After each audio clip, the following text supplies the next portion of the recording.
Good morning बच्चों, मेरा नाम सोनी सोरेन है और मैं जमुई बीएड कॉलेज जमुई में असिस्टेंट प्रोफेसर के पद पर नियुक्त हूँ। आज हम लोग डीएलएड पाठ्यक्रम के अंतर्गत F3 प्रारंभिक बाल्यावस्था देखभाल एवं शिक्षा के बारे में जानेंगे। लेकिन प्रारंभिक बाल्यावस्था देखभाल एवं शिक्षा को जानने से पहले हम लोगों को ये जानना आवश्यक है कि ये सिलेबस में क्यों डाला गया है, इसकी आवश्यकता क्यों पड़ी। जैसे NEP 1986 में 10+2 एजुकेशन सिस्टम चल रहा था। फिर हम लोग का NEP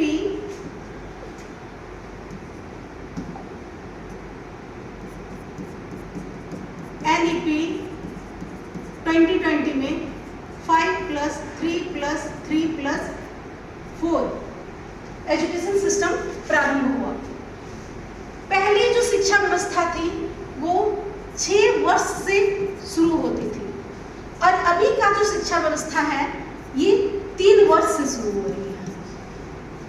ठीक है, तो पहले जो हमारे बच्चे स्कूल जाते थे वो सबसे पहले मतलब 6 ईयर से वो लोग अपना क्लास प्रारंभ करते थे, जहाँ पे वो उनकी बेसिक नॉलेज उतनी ज़्यादा नहीं रहती थी। वो लोग सीधे क्लास 1 में ही एडमिशन लेते थे और क्लास 1 के लिए वो बच्चे वहाँ पे उनका सिलेबस बड़ा रहता था, ब्रॉड रहता था और उनकी नॉलेज उतनी ज़्यादा नहीं रहती थी। जो बच्चे इंग्लिश मीडियम में पढ़ते थे उनका तो अच्छा रहता था। इसके वजह से यहाँ 6 वर्ष में शुरू होने की वजह से बहुत सारे ड्रॉप आउट को भी देखा गया, ड्रॉप आउट रेट बहुत ज़्यादा बढ़ गया था। इस वजह से NEP 2020 को लाया गया।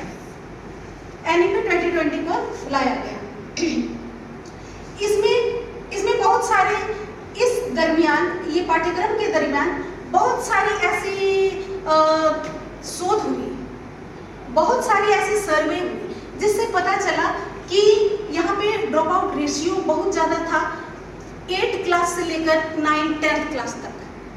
तो यहाँ पे देखा गया कि ये ड्रॉप आउट क्यों हो रहा है, क्योंकि बच्चे 1 क्लास में एडमिशन लिए लेकिन 1 क्लास के अनुसार उनका माइंडसेट नहीं था। वो बच्चे वहाँ पे उस चीज़ को अडॉप्ट नहीं कर पा रहे थे। वो क्लास में आगे तो बढ़ रहे थे लेकिन वो पढ़ाई मतलब वो सिर्फ आगे बढ़ रहे थे, उनको नॉलेज कुछ नहीं मिल रहा था, जिसकी वजह से 9th-10th में उनको ड्रॉप आउट करना पड़ता था।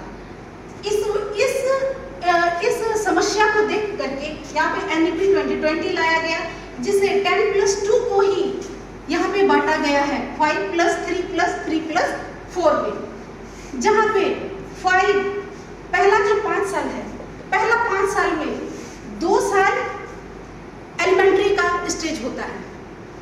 2 साल में बच्चे को प्लेवे मेथड के द्वारा पढ़ाया जाता है। 2 साल प्लस 3 साल, यहाँ पे बच्चे 3 साल में एडमिशन लेंगे। 3 और 4 साल यहाँ पे बच्चे प्लेवे मेथड के द्वारा उनको जितना सिखाया जा सकता है, जितनी जो आवश्यकताएं होती है, जो उनको जानने लायक चीज़ें हैं, वो सारा चीज़ उनको यहाँ पे सिखाया जाएगा। इसके बाद वो 1 क्लास और 2 क्लास में वो जाएंगे। 1-2 पहला 2 साल वो प्लेवे मेथड से पढ़ेंगे, इसके बाद फिर 1-2-3 पे जाएंगे। ठीक है, तो यहाँ पे जब ये चीज़ इसलिए पाठ्यक्रम में लाया गया कि बच्चे जब यहाँ पे आएंगे तो उनको उनका ड्रॉप आउट रेशियो उतना ज़्यादा नहीं होगा। यहाँ पे हम लोग बच्चे को उसी अनुसार ही जो सिलेबस है उनके अनुसार उनको आगे बढ़ाएंगे, बढ़ाने में हम उनकी मदद करेंगे। ओके, अब हम लोग जानेंगे अपने पाठ्यक्रम पर प्रारंभिक बाल्यावस्था क्या है। प्रारंभिक बाल्यावस्था व्यवस्था 0 से 8 वर्ष के अंतर्गत होता है। प्रारंभिक बाल्यावस्था में प्रारंभिक बाल्यावस्था यहाँ पे जन्म से 8 वर्ष तक की आयु की प्रारंभिक बाल्यावस्था है। यह बच्चे के जीवन का सबसे महत्वपूर्ण एवं संवेदनशील चरण होता है। प्रारंभिक बाल्यावस्था यहाँ पे इसलिए इसको संवेदनशील बोला गया है क्योंकि यहाँ पे बच्चे बहुत छोटे होते हैं। जो बच्चे मतलब उनको बहुत प्यार से सब कुछ समझाना होता है, ये नहीं कि हम उन्हें डरा धमका करके पढ़ाएं। इस अवस्था में बच्चे अत्यधिक जिज्ञासु, उत्सुक तथा सीखने के लिए तत्पर रहते हैं। बच्चे को आप लोग देखे भी होंगे कि बहुत जो छोटे बच्चे होंगे उनके मन में बहुत सारी ये क्वेश्चंस होती हैं। वो बच्चे कुछ भी देखेंगे तो ये क्या है, वो क्या है, बहुत सारे क्वेश्चंस वो क्या करते हैं, अराइज करते हैं, है ना। तो इसीलिए वहाँ पे उनकी जिज्ञासा को शांत करने के लिए बहुत सारी को-करिकुलर एक्टिविटीज भी होती है। बहुत सारी को-करिकुलर एक्टिविटीज भी वहाँ पे किया जाता है। सरकार के द्वारा बहुत सारी ऐसी संसाधन बच्चे को प्रोवाइड किया जाता है जिनका यूज करना है टीचर्स को, जो 1 to 5 के लिए, जो ये एलिमेंट्री एजुकेशन के लिए नियुक्त होंगे, उनको ये सारा चीज यूज करना है। बच्चे अपने आसपास के वातावरण, लोगों, रंगों, खिलौनों, प्रकृति तथा दैनिक घटनाओं से सीखते हैं। ये तो हम लोग देखते ही हैं। प्रारंभिक वर्षों में प्राप्त अनुभव पूरे जीवन के व्यक्तित्व एवं सीखने की क्षमता को प्रभावित करती है। ये इसलिए बोला गया है क्योंकि बच्चे 6 साल की उम्र से पहले तक बच्चे का माइंड 90% डेवलप हो जाता है। वो जैसे यहाँ पे लिखा हुआ है कि बच्चे का मानसिक विकास 5 वर्ष में मस्तिष्क का उसका डेवलपमेंट कितना हो जाता है, 90%। उससे इसीलिए 5+3+3 में इनको इस सब्जेक्ट को लाया गया है, ठीक है। इस समय उचित पोषण, स्वास्थ्य, प्रेम एवं सकारात्मक वातावरण अत्यंत आवश्यक है। बच्चे को अगर हम डराएंगे, धमकाएंगे तो बच्चे नेक्स्ट डे स्कूल नहीं आएंगे। इसीलिए बच्चे को जितना प्यार से, जितना उनके साथ अच्छे से व्यवहार करके हम उनको सिखाएंगे, उतने ही बच्चे वो क्या करेंगे, वो स्कूल आने के लिए तत्पर होंगे। इस बीच में मैं एक कहानी बताना चाहूंगी। मैंने सुना था बहुत ही बड़े शिक्षक से कि वो बता रहे थे कि एक बच्चा था और उसके पापा एक बकरी को ले जा रहे थे, दूसरे वो एक बकरी को घसीट करके ले जा रहे थे। तो वो बच्चा देखा कि पापा वो बकरी को क्यों लेकर के जाया जा रहा है ऐसे घसीट करके।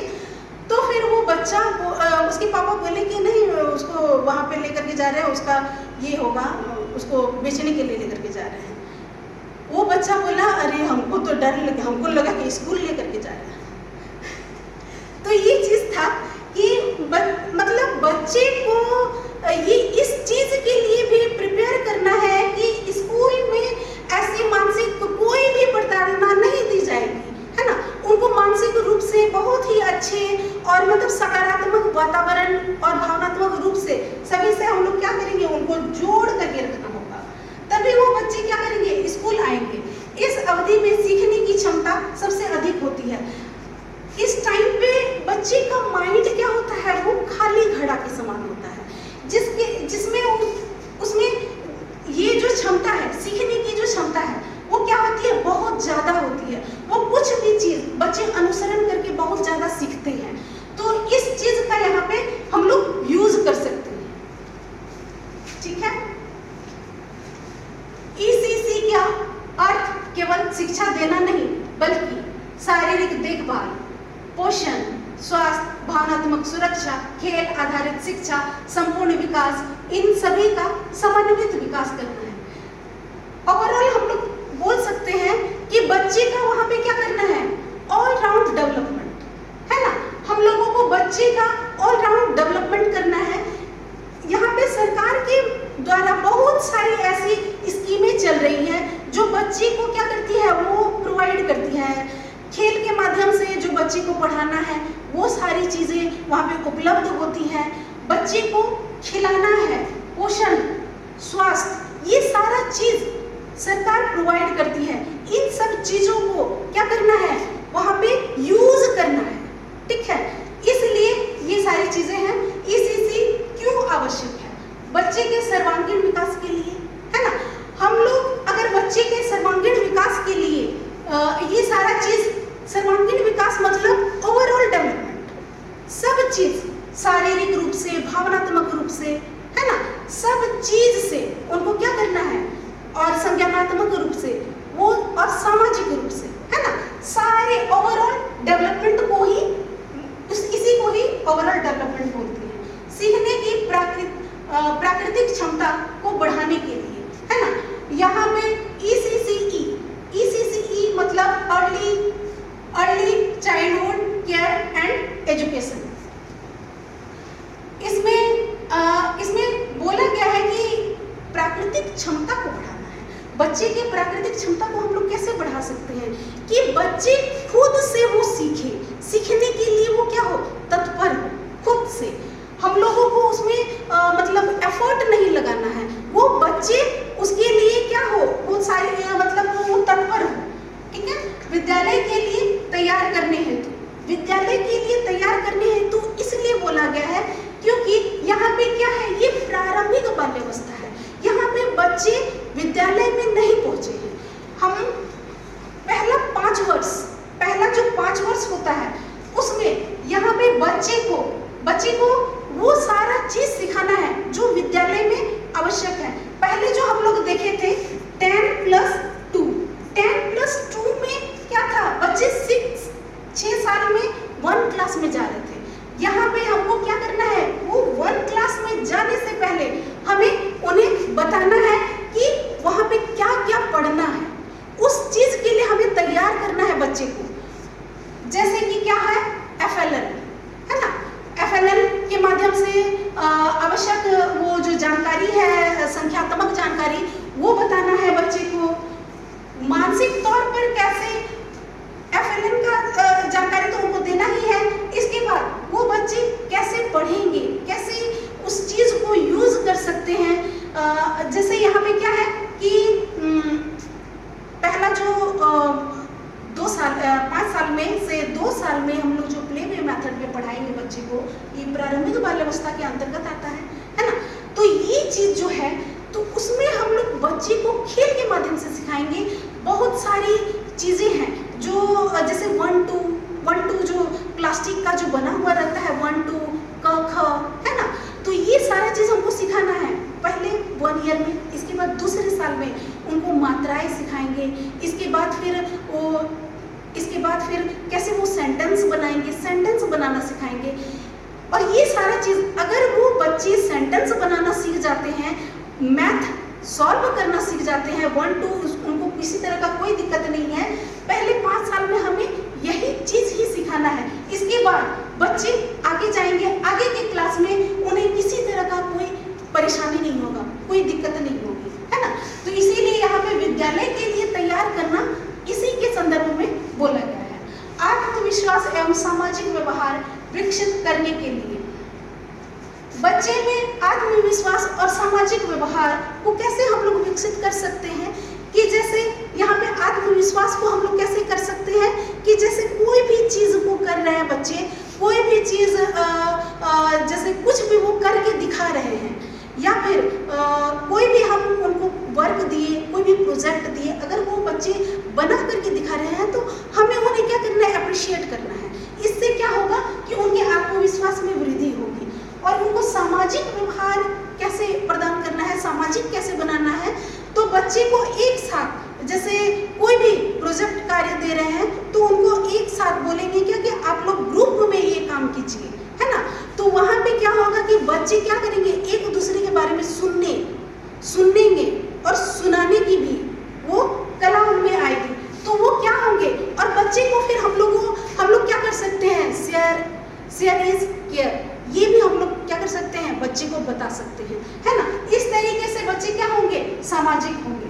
मानसिक एवं भावनात्मक विकास, मानसिक एवं भावनात्मक विकास से यही समझ में आ रहा है कि बच्चे को मानसिक रूप में क्या करना है, मानसिक रूप से तैयार करना है आगे की क्लास में जाने के लिए। यहाँ पे जैसे हम लोग देखे थे कि 10+2 में क्या था कि बच्चे मानसिक रूप से वो क्या थे, वो मानसिक रूप से तैयार नहीं थे, है ना। 1 क्लास में जब बच्चे स्कूल जाते हैं 10+2 के टाइम में, तो वहाँ पे मानसिक रूप से वो तैयार नहीं है। वो क्लास में गए हैं, बैठे हैं, अपने आप को मतलब कुछ समय के बाद जैसे आगे क्लास बढ़ते जाते हैं 6 क्लास 7 क्लास, वो अपने आप में उनको हीन भावना आती है ना, अपने आप में हीन भावना आने लगती है, जिसकी वजह से ड्रॉप आउट रेट बढ़ा था, है ना। तो इसी चीज को ही क्या करना है, खत्म करना है। इस चीज को खत्म करने के लिए हमें क्या करना पड़ेगा, बच्चे को मानसिक रूप से भी तैयार करना पड़ेगा। और यहाँ पे भावनात्मक विकास हम लोग कैसे कर सकते हैं, भावनात्मक विकास, तो भावनात्मक विकास हम लोग ऐसे इस माध्यम से कर सकते हैं कि जैसे हम लोग कोई भी चीज, जैसे कोई भी प्रतियोगिता करवाते हैं बच्चे में, तो प्रतियोगिता के दौरान अगर वो फेल भी हो जाते हैं, अगर वो नहीं कर पा रहे हैं, तो फिर हमें वहाँ पे उनको बोलना है कि ठीक है, कोई बात नहीं, एक पास होंगे तो एक फेल होंगे, है ना। तो एक वहाँ पे मतलब जो आप फेल हुए हैं, तो इसका मतलब ये नहीं है कि आपका जीवन खत्म हो गया है। आप आगे और अच्छा कीजिए, और अच्छा आगे आप बढ़ सकते हैं, कोई बात नहीं। जो पास हुए हैं वो भी आपके फ्रेंड ही हैं, है ना। तो उनमें भावनात्मक विकास हम लोग इस तरीके से डेवलप कर सकते हैं। आगे हम लोग देखेंगे कि भारत में ECCE की आयु सीमा, है ना। पहला जो ये है 0 से 3 वर्ष, घर आधारित देखभाल, माता पिता एवं परिवार की भूमिका। ये जो पहला जो ये 0 से 3 वर्ष है, वो आपका 0 से 2 वर्ष तो आपका घर में ही बच्चे रहेंगे, ठीक है। 3 साल से बच्चे स्कूल आना प्रारंभ करते हैं, है ना, स्कूल आना प्रारंभ करते हैं। तो पहला जो 3 साल है, इसमें इस पहला जो 0 से जो 3 साल है, उसके अंतर्गत यहाँ पे क्या है कि पहला जो 2 साल है, वो बच्चे क्या करेंगे, स्कूल तो नहीं आएंगे, वो घर में रहेंगे।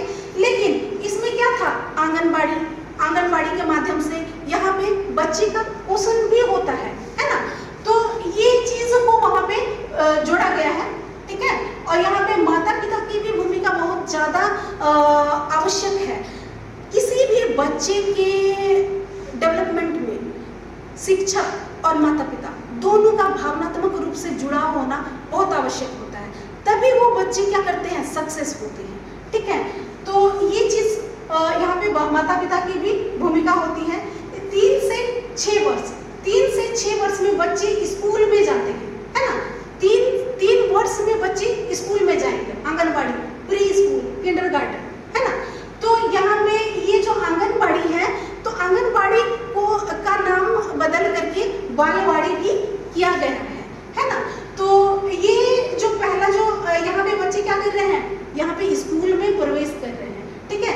तो ये 3 वर्ष में जो बच्चे जाएंगे, जो हम लोग 5+3+3+4 में हम लोग देखे थे, 4 में, तो ये जो 2 वर्ष था, ये 2 वर्ष इधर था, ठीक है।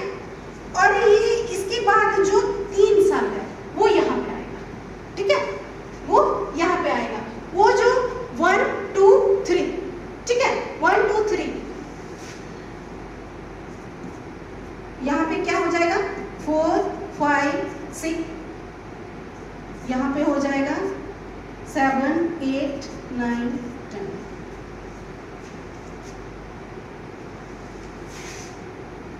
ये यहाँ पे हो जाएगा, ठीक है।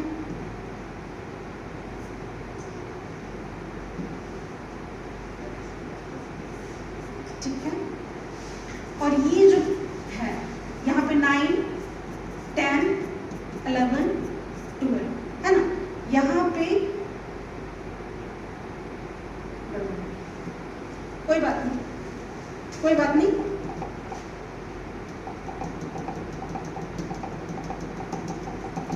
ठीक है। 6 to 8 वर्ष प्राथमिक विद्यालय, ठीक है। अब बच्चे क्या करेंगे, जो 3 साल यहाँ पे बच्चे क्या कर रहे हैं, 5+3, इसमें क्या कर रहे हैं, ये जो प्राथमिक विद्यालय, अब बच्चे यहाँ पे जाएंगे, ठीक है, प्राथमिक विद्यालय।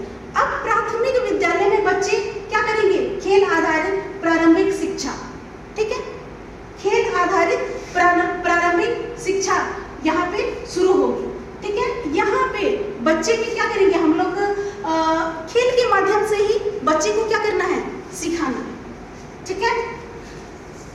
शोध क्या बताते हैं, ठीक है, पहले 5 वर्ष में मस्तिष्क सबसे अधिक विकसित होता है। पहले 5 वर्ष में ये हम लोग देख चुके हैं कि 90% डेवलपमेंट 5 वर्ष की आयु के अंतर्गत हो जाता है ना, हम लोग ये चीज देख चुके हैं। जन्म के समय मस्तिष्क में अरबों न्यूरॉन होते हैं, उचित अनुभव मिलने पर ये न्यूरॉन मजबूत नेटवर्क बनाते हैं, ठीक है। अच्छे पोषण एवं स्वास्थ्य से सीखने की क्षमता बढ़ती है। हम लोग जानते हैं ना कि सुने होंगे कि स्वस्थ शरीर में स्वस्थ मस्तिष्क का विकास होता है, तो वही चीज है, ठीक है। प्रारंभिक शिक्षा भविष्य की शैक्षिक सफलता की आधारशिला है ना। बच्चे को बोलते हैं ना कि घर जब हम लोग बनाते हैं तो नींव को क्या करते हैं, स्ट्रॉन्ग नींव डालते हैं, तो वही चीज ही यहाँ पे हम लोगों को क्या करना है, बच्चे के लिए भी वो चीज क्या करना है कि बच्चे का नींव अगर स्ट्रॉन्ग होगा तो वो आगे सक्सेस होते जाएंगे, ठीक है। नेक्स्ट, मुख्य निष्कर्ष। अब हम लोग अंतिम पड़ाव पर ही हैं। प्रारंभिक बाल्यावस्था जीवन की सबसे महत्वपूर्ण अवस्था है ना। बोला जाता है कि प्रारंभिक बाल्यावस्था जिनका अच्छा होता है वो क्या करते हैं, आगे जीवन में भविष्य में आगे बढ़ते हैं, है ना। तो ये सारा चीज सरकार की एक ये है इनिशिएटिव है जिसको हमें क्या करना है, पूरा करना है। हमारे टीचर्स को पहले 8 वर्ष पूरे जीवन की नींव रखते हैं, है ना। पहले 8 वर्ष बच्चे का जो पहला 8 वर्ष है वो क्या करना है, वो उसको यूटिलाइज करना है, उनको सिखाना है कि उन्हें आगे बढ़ने में किसी तरह की कोई परेशानी नहीं हो। जैसे हम लोग ड्रॉप आउट रेट देखे थे वो चीज दोबारा नहीं हो, इसलिए ये जो पहला 8 वर्ष है इसको क्या करना है, उसको यूटिलाइज करना है, अच्छे से बच्चे को सिखाना है। ECCE का उद्देश्य केवल पढ़ाना नहीं बल्कि बच्चे का संपूर्ण विकास है ना। तो ये इस चीज के बारे में तो हम लोग जान चुके हैं कि यहाँ पे सिर्फ हम लोग को पढ़ाना नहीं है, सिर्फ उनको उनका संज्ञानात्मक विकास नहीं करना है, उनका भावनात्मक, सामाजिक हर तरीके से उनका हमको क्या करना है, विकास करना है। परिवार, शिक्षक एवं समाज की संयुक्त भूमिका आवश्यक है। यहाँ पे हम लोग देखें कि परिवार, शिक्षक और समाज की संयुक्त भूमिका क्या है, आवश्यक है, ठीक है। तो यहाँ पे हम कुछ देर पहले ही बोले कि एक बच्चे के डेवलपमेंट में या फिर उसकी सक्सेस में एक पेरेंट्स और टीचर साथ में उसका जो समुदाय है अगर वो मिल जाए अच्छा तो बच्चे क्या करेंगे, सक्सेस करेंगे। लेकिन यहाँ पे समाज को तो समाज जरूरी नहीं है कि वो आपके अनुकूल हो, लेकिन एक पेरेंट्स और एक शिक्षक तो अनुकूल हो सकते हैं ना एक बच्चे के लिए। तो ये सब चीज हमको क्या करना है, इसको पूरा करना है। गुणवत्तापूर्ण ECC भविष्य में सफल, आत्मनिर्भर एवं जिम्मेदार नागरिक तैयार करना, है ना। ECC का यही है मोटिव कि बच्चे को क्या करना है, उनके भविष्य को क्या करना है, हमें सफल बनाना है, उनको आत्मनिर्भर बनाना है, उन्हें जिम्मेदार बनाना है, जिम्मेदार नागरिक बनाना है ना। तो इन सब चीज के लिए जो सरकार एक इनिशिएटिव लेकर के आई है, इन्हें हमें क्या करना है, पूरा करना पड़ेगा। और जो भी DLED के बच्चे हैं, आप भविष्य में शिक्षक बनेंगे, आप लोग को ये सारी कर्तव्य को क्या करनी है, लास्ट में हम लोग ये स्लोगन देखते हैं, यदि हम बच्चे के जीवन के पहले 8 वर्षों में सही देखभाल, उचित पोषण और गुणवत्तापूर्ण शिक्षा प्रदान करें तो हम केवल एक अच्छा विद्यार्थी नहीं बल्कि एक सफल, संवेदनशील और जिम्मेदार नागरिक तैयार करते हैं। धन्यवाद।